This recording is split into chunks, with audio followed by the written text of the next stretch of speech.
दोस्तों, अगर यूपीएससी एक ताला है तो एनसीईआरटी उसकी चाबी है।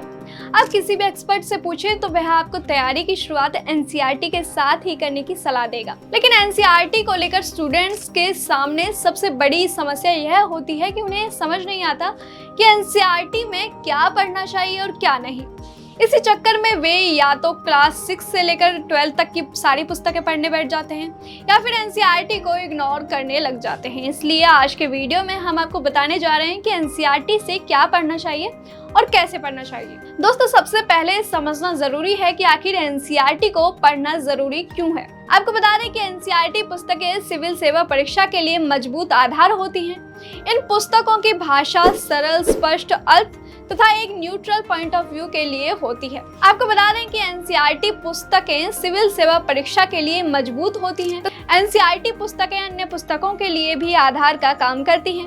अर्थात इन पुस्तकों को अच्छी तरह पढ़ने के बाद दूसरे चरण में पढ़ी जाने वाली पुस्तकों को समझने में भी आसानी होती है। जैसे राज्य व्यवस्था की एनसीईआरटी पुस्तकों को अच्छे से पढ़ने के बाद लक्ष्मीकांत तथा डीडी बसु जैसी पुस्तक पढ़ना आसान हो जाता है। इसके अलावा प्रत्येक वर्ष लगभग 40 से 45% प्रश्न यूपीएससी प्रीलिम्स परीक्षा में सीधे इन पुस्तकों से ही पूछे जाते हैं। साथ ही एनसीईआरटी पुस्तकों को पढ़कर मुख्य परीक्षा के लिए जरूरी अवधारणात्मक समझ को विकसित किया जा सकता है। अगला सवाल ये है कि एनसीईआरटी में क्या क्या पढ़ना चाहिए। दोस्तों, यूपीएससी की तैयारी के लिए कक्षा 6 से लेकर कक्षा 12 तक की इतिहास, भूगोल, समाज शास्त्र, अर्थशास्त्र, कला एवं शिल्प, परंपराएं जैसे विषयों को पढ़ना चाहिए। जहां तक विज्ञान का सवाल है तो इसके लिए 6 से 10 तक की किताबें पर्याप्त होती हैं। अब आप सोच रहे होंगे कि एनसीईआरटी को कैसे पढ़ा जाना चाहिए।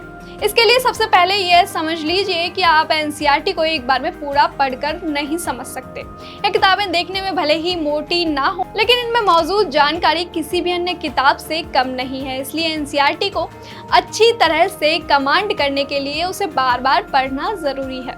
आपको एनसीईआरटी को कम से कम 3 बार पढ़ने का लक्ष्य बनाना चाहिए। पहली रीडिंग में सिर्फ पढ़ें, उससे आप क्या समझ पा रहे हैं और क्या आपके सर के ऊपर से निकल जा रहा है, इसकी ज़्यादा चिंता ना करें। पहली बार में सिर्फ यह लक्ष्य रखें कि आप मोटे तौर पर चैप्टर्स के बारे में एक पॉइंट ऑफ व्यू तैयार कर सकें। इसके बाद दूसरी रीडिंग से पहले चैप्टर के अंत में दिए गए सवालों को हल करने की कोशिश करें। इसमें ऑब्जेक्टिव और सब्जेक्टिव दोनों ही प्रकार के सवाल शामिल हैं। जब आप सवाल हल करने की कोशिश करेंगे तो हो सकता है कि आप एक भी सवाल का पूरा जवाब ना दे पाएं, लेकिन इससे घबराने की जरूरत नहीं है। सवालों को हल करने से आपको दूसरी रीडिंग के दौरान इंपॉर्टेंट एरियाज को आइडेंटिफाई करने में आसानी होती है।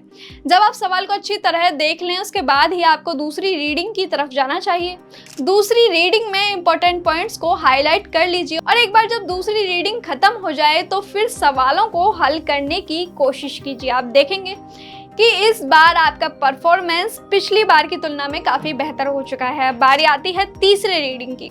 इसे आप फाइनल रीडिंग भी कह सकते हैं और इस दौरान आपको नोट्स भी तैयार कर लेने चाहिए। इसके बाद यदि आपको कॉन्फिडेंस आ चुका है तो आप एनसीईआरटी की बजाय उससे तैयार नोट्स पर भरोसा कर सकते हैं। यदि आपको लगता है कि अभी आपने एनसीईआरटी पर पूरी तरह कमांड नहीं किया है तो आप एक रीडिंग और लगा सकते हैं। हाँ, ये ध्यान रखिए कि नोट्स तभी तैयार करें जब आपको लगे कि इसके बाद किताबों को अलग रख सकते हैं। दोस्तों, यहाँ आपको एक और बात ध्यान रखनी चाहिए कि एनसीईआरटी की किताबों को क्लास वाइज पढ़ने की बजाय सब्जेक्ट वाइज पढ़ने में ज़्यादा फायदा होता है। तो उम्मीद है कि अब आप एनसीईआरटी को पूरा कवर करने का तरीका समझ भी गए होंगे और आप एनसीईआरटी की किताबों का भरपूर लाभ लेकर परीक्षा की तैयारी करेंगे। अगर आपको हमारे वीडियो पसंद आया हो तो इसे लाइक करें, साथ ही इसे अपने दोस्तों के साथ भी शेयर करें। फिर आपसे मुलाकात होगी एक नए वीडियो, एक नए विषय पर। तब तक के लिए आपका धन्यवाद।